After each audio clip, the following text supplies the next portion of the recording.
Oke, Bismillahirrahmanirrahim. Assalamualaikum warahmatullahi wabarakatuh. Di sini kami dari kelompok 3, Rombol SI05 dengan sistem informasi aspirasiku. Oke, selanjutnya, oke, perkenalkan terlebih dahulu. Eh, saya Adis Rain dan rekan saya Muhammad Rizky dan Muhammad Imran. Selanjutnya,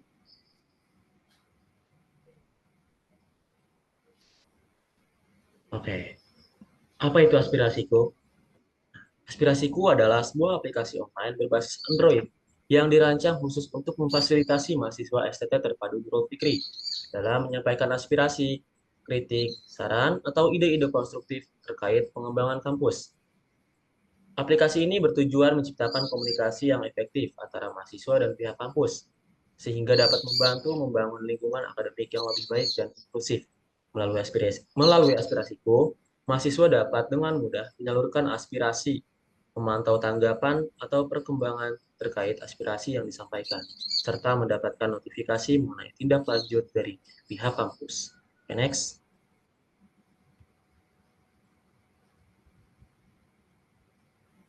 Oke, untuk aplikasi aspirasi itu sendiri memiliki 3 orang project sponsor.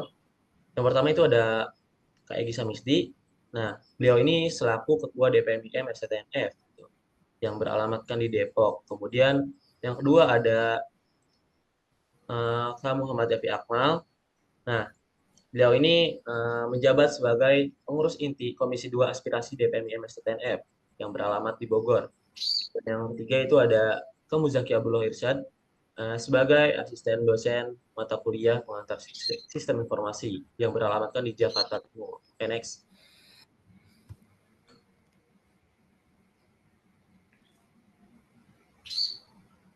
Oke, untuk bisnis need-nya sendiri, nah saat ini terdapat kebutuhan untuk menciptakan jembatan komunikasi yang lebih baik antara mahasiswa dan pihak kampus.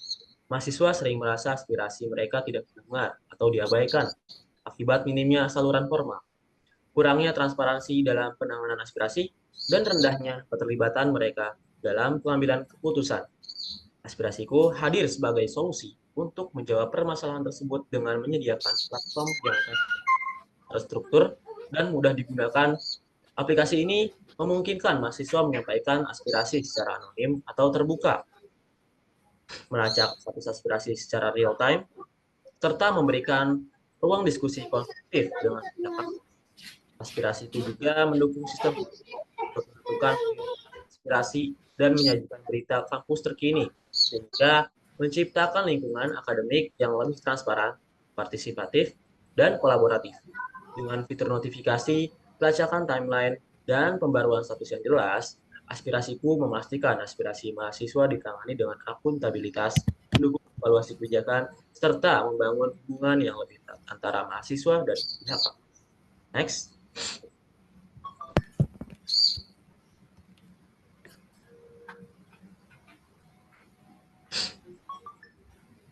Oke, untuk requirement-nya sendiri. Yang pertama ada fungsional requirement. Nah, di sini mahasiswa dapat menyampaikan pendapat dan keluhan secara online. Dan yang kedua, admin dapat menerima dan mengkategorikan aspirasi yang masuk, serta mengirimkannya ke pihak kampus yang bertanggung jawab. Dan yang ketiga, mahasiswa dapat melacak status dan perkembangan dari penyelesaian aspirasi yang diberikan. Kemudian yang keempat, admin atau pemangku kepentingan terkait dapat memposting umpan balik atau resolusi pada aplikasi. Dan yang terakhir, sistem akan secara otomatis memberitahu mahasiswa tentang pembaruan status aplikasi yang telah mereka sampaikan. Next.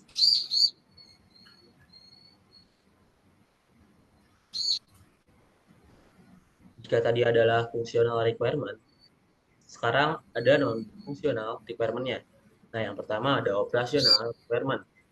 Nah, di sini uh, diharapkan untuk aplikasi ini bisa beroperasi pada sistem operasi pada Android dan iOS. Kemudian, untuk security requirement-nya sendiri, semua pengguna harus login menggunakan akun kampus STT terpadu Nurul Fikri. dan data aspirasi hanya dapat diakses oleh administrator dan staf yang berwenang, dan semua data komunikasi atau informasi pribadi dienkripsi untuk menjaga kerahasiaan. Dan yang ketiga, untuk performance requirement sendiri, sistem mampu merespon setiap aksi pengguna dalam waktu kurang dari 2 detik, dan pembaruan data atau status dapat diproses dalam waktu kurang dari 10 detik. Dan yang terakhir ada usability requirement. Nah, jadi aplikasi ini memiliki antarmuka yang mudah digunakan dan dipahami oleh semua anggota, tanpa proses yang rumit dan pemberitahuan yang jelas dan tepat waktu mengenai pembaruan status aspirasi mereka. Okay, next.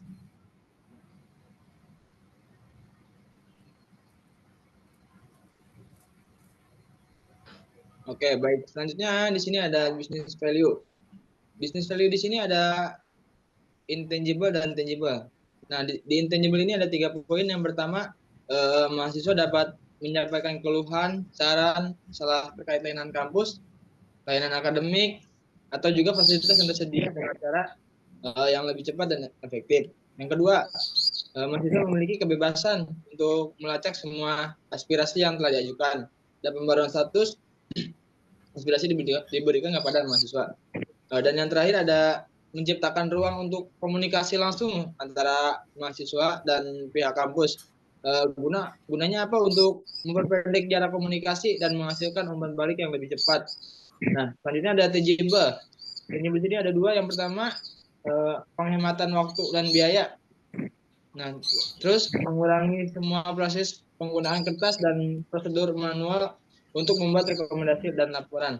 Yang kedua ada peningkatan kualitas layanan dengan mengumpulkan umpan balik yang cukup tentang layanan, saran, dan keluhan. Pihak kampus dapat lebih cerdas untuk meningkatkan kualitas layanan yang diberikan. Oke, next.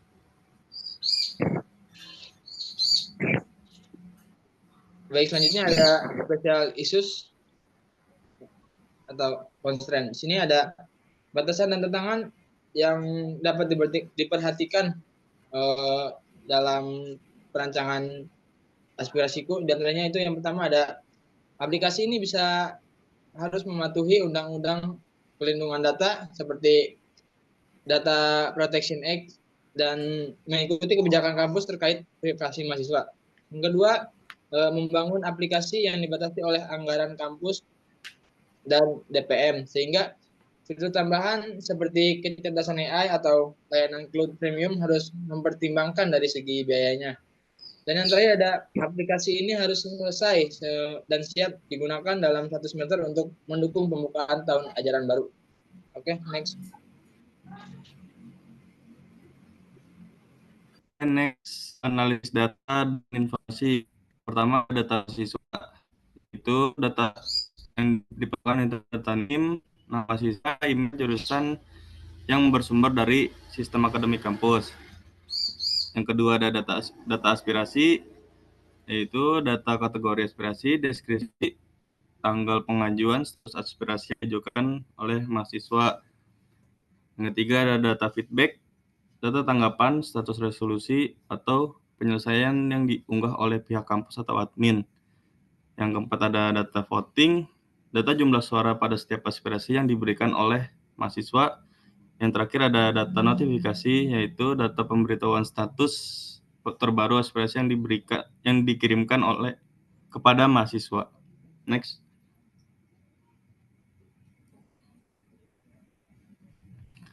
Oke, ada list aktor. Pertama ada mahasiswa, yang kedua ada Dewan Perwakilan Mahasiswa atau DPM, yang ketiga ada pihak kampus. Next. Oke, activity diagram selanjutnya. Di sini ada mahasiswa dapat mengakses halaman pengembangan, lalu dia akan memilih kategori aspirasi. Selanjutnya mengisi aspirasinya, dan mahasiswa dapat mengirimkan aspirasi. Lalu masuk ke sistem untuk memvalidasikan data aspirasinya. Apabila data tidak valid, maka akan dikembalikan lagi untuk mengirim ulang data aspirasinya. Apabila data itu valid, admin dapat menerima aspirasi. Lalu diarahkan lagi untuk mengelola aspirasi. Di sini ada data validasi lagi. Nah, di sini ada data ditolak dan diproses. Kalau misalnya data ditolak akan muncul notifikasi terima notifikasinya. Dan di sini apabila data sudah diproses, maka ada tindakan lanjut untuk melanjuti aspirasinya, lalu memberikan feedback dan mengupdate progres aspirasi. Selanjutnya memberikan pengetahuannya. Next. Nah, di sini ada entity relationship diagram atau ERD. Di sini ada admin, pihak kampus, mahasiswa, aspirasi, feedback dan votingnya. Next. Nah, di sini ada matriks kewenangan data dan informasi, yaitu ada aktor mahasiswa. Apa aja sih yang diizinkan oleh aplikasi untuk mahasiswa mahasiswa dapat mengaksesnya? Ya, seperti yang digambar tabel ini ada create, read, dan update. Itu yang bisa diakses oleh mahasiswa. Yang kedua ada admin. Sudah jelas kalau admin sudah pasti bisa mengaksesnya. Tidak read, update, dan delete. Yang ketiga ada pihak kampus. Pihak kampus hanya dapat mengakses 2 saja, yaitu cuma read dan update. Next. Oke, jadi selanjutnya ada physical architecture layer design atau spesifikasi. Nah, yang pertama di sini ada spesifikasi server. Jadi untuk menggunakan aplikasi Aspirasuki ini spesifikasi minimum yang kayak gimana sih yang bisa digunakan? Nah, di sini ada nih spesifikasinya. Yang pertama ada sistem operasional. Di sistem operasional ini LB servernya ada Windows 10, untuk app servernya ada Windows 10, database servernya juga Windows 10. Selanjutnya ada hardware. Di sini ada CPU 2 core, 2 GB, 8 GB RAM-nya sama HDD-nya 200 GB. Untuk app servernya ada CPU 2 core, 2 GB, RAM-nya ada 4 GB sama HDD-nya 250 GB. Nah, untuk database servernya itu CPU 2 core, 2 GB. Nah, buat RAM-nya itu 16 GB ya. Sama HDD-nya itu ada 500 GB. Nah, untuk softwarenya untuk LB server di sini ada Apache LB. Nah, untuk aplikasi app servernya ada Apache, sama DB servernya itu ada MySQL atau Oracle Database. Selanjutnya untuk spesifikasi klien. Nah, spesifikasi di sini ada sistem operasinya, device-nya Android, hardware-nya itu RAM-nya 2 GB ya minimumnya. 32 GB itu internal data. Terus yang terakhir ada software.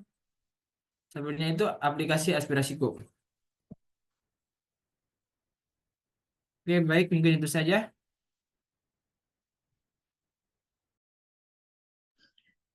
Oke, alhamdulillah kita sudah di penghujung presentasi. Mungkin kurang lebihnya mohon maaf karena masih banyak kurangnya, karena kekurangan datangnya dari kami dan kesempurnaan datangnya dari Allah Subhanahu wa Ta'ala. Oke. Sekian presentasi dari kami. Assalamualaikum warahmatullahi wabarakatuh.